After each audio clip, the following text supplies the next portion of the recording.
किसी दूसरे की तरफ देखने या ध्यान देने वाला होगा। अहले ईमान भी अपने अपने ईमान और अमाल के मुताबिक कब्रों से उठेंगे। शहीद अपनी शहादत के ताजा बहते हुए खून के साथ उठेगा। हालत एहराम में फौत होने वाला हाजी तलबिया पुकारते हुए उठेगा, लब्बैक अल्लाहुम्मा लब्बैक, लब्बैक ला शरीक लक लब्बैक, इन्नल हम्द वन निअमत लक वल मुल्क ला शरीक लक। अहले ईमान के लिए दोबारा जिंदगी खिलाफ तवक्को नहीं होगी, लिहाजा उन पर खौफ और दहशत की वो कैफियत तारी नहीं होगी जो कुफ्फार और मुशरिकीन पर होगी। कब्रों से उठते ही हर इंसान पर दो फरिश्ते मुकर्रर कर दिए जाएंगे जो उसे मैदान हशर में पहुंचा देंगे। याद रहे कि मुल्क शाम का इलाका मैदान हशर होगा। लोगों को अपनी अपनी कब्रों से उठकर वहीं पहुंचना होगा। कुफ्फार में से जो लोग अपनी कब्रों से अंधे उठेंगे वो ठोकरें खाते गिरते पड़ते वहां पहुंचेंगे। जो लोग चूंटियों के जिस्म में उठेंगे वो लोगों के पांव तले रोंदे और कुचले जा रहे होंगे, और जो लोग सर के बल उठेंगे वो इंतहाई जिल्लत और रुसवाई के साथ ये सफर तय करेंगे। बाज काफिरों को आग हांक कर मैदान हशर में ले जाएगी। काफिर जहां कहीं थक हार कर रुकेंगे आग भी रुक जाएगी, और जहां चलेंगे आग भी उनके साथ चलना शुरू कर देगी। अहले ईमान भी अपने अपने अकायद और आमाल के मुताबिक मैदान हशर में पहुंचेंगे। बाज लोग पैदल पहुंचेंगे, बाज लोग ऊंटों पर सवार होंगे। किसी ऊंट पर एक, किसी ऊंट पर दो, किसी पर चार, हत्ता के 10-10 आदमी भी एक ऊंट पर सवार होंगे। सारी मखलूक चुपचाप दम सादे एक ही सिमत रवां दवा होगी। किसी को ऊंची सांस लेने की भी मजाल नहीं होगी। हर आदमी को एहसास होगा कि आज इम्तिहान जिंदगी का नतीजा निकलने वाला है। जब सारी मखलूक मैदान हशर में पहुंच जाएगी तो ऐलान किया जाएगा, वमताजुल यौम अय्युहल मुजरिमून, मुजरिमों आज के रोज तुम नेक लोगों से अलग हो जाओ। सब लोग अलग अलग गिरोहों में तकसीम कर दिए जाएंगे।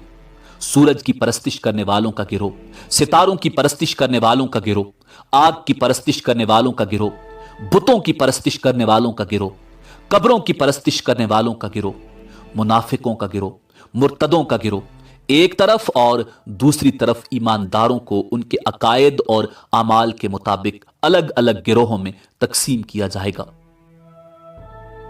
मैदान हशर में लोग नंगे पांव और नंगे बदन होंगे। सूरज 1 मील के फासले पर आग बरसा रहा होगा। जमीन दहक रही होगी। जिस्म सूरज की आग में जल रहे होंगे। जमीन पर पांव रखने मुश्किल होंगे। दूर दूर तक कहीं साया नजर नहीं आएगा। लोग अपने अपने अकायद और आमाल के मुताबिक पसीने में शराबूर होंगे।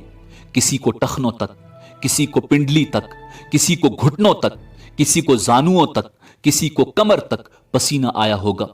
कोई सीना और गर्दन तक पसीने में डूबा होगा। कुफ्फार और मुशरिकीन को मुंह में पसीने की लगाम आई होगी, और बाज पसीने में डुबकियां खा रहे होंगे। भूख और प्यास की शिद्दत से लोगों का बुरा हाल होगा।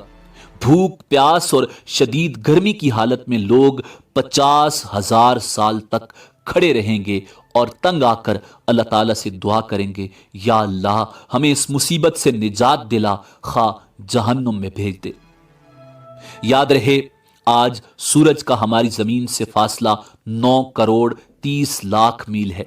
इसके बावजूद जून और जुलाई में जमीन इस कदर गर्म हो जाती है कि 1 मिनट के लिए इस पर नंगे पांव खड़े होना नामुमकिन होता है। गौर फरमाइए उस रोज क्या हाल होगा जिस रोज जमीन का दर्जा हरारत आज के मुकाबले में 9 करोड़ दर्जे ज्यादा होगा। लाचार होकर लोग हजरत आदम अला नबीना अलैहिस्सलाम की खिदमत में हाजिर होंगे और अर्ज करेंगे, अल्लाह ताला ने आपको अपने हाथ से बनाया और अपनी रूह फूंकी, फरिश्तों से सजदा करवाया, जन्नत में जगह दी। आज हमारे लिए सिफारिश कर दें कि अल्लाह ताला हिसाब किताब शुरू करके हमें हशर की तकलीफ से निजात दे दे। हजरत आदम अला नबीना अलैहिस्सलाम फरमाएंगे, आज मेरा रब इस कदर गुस्से में है कि इससे पहले कभी हुआ न आइंदा होगा।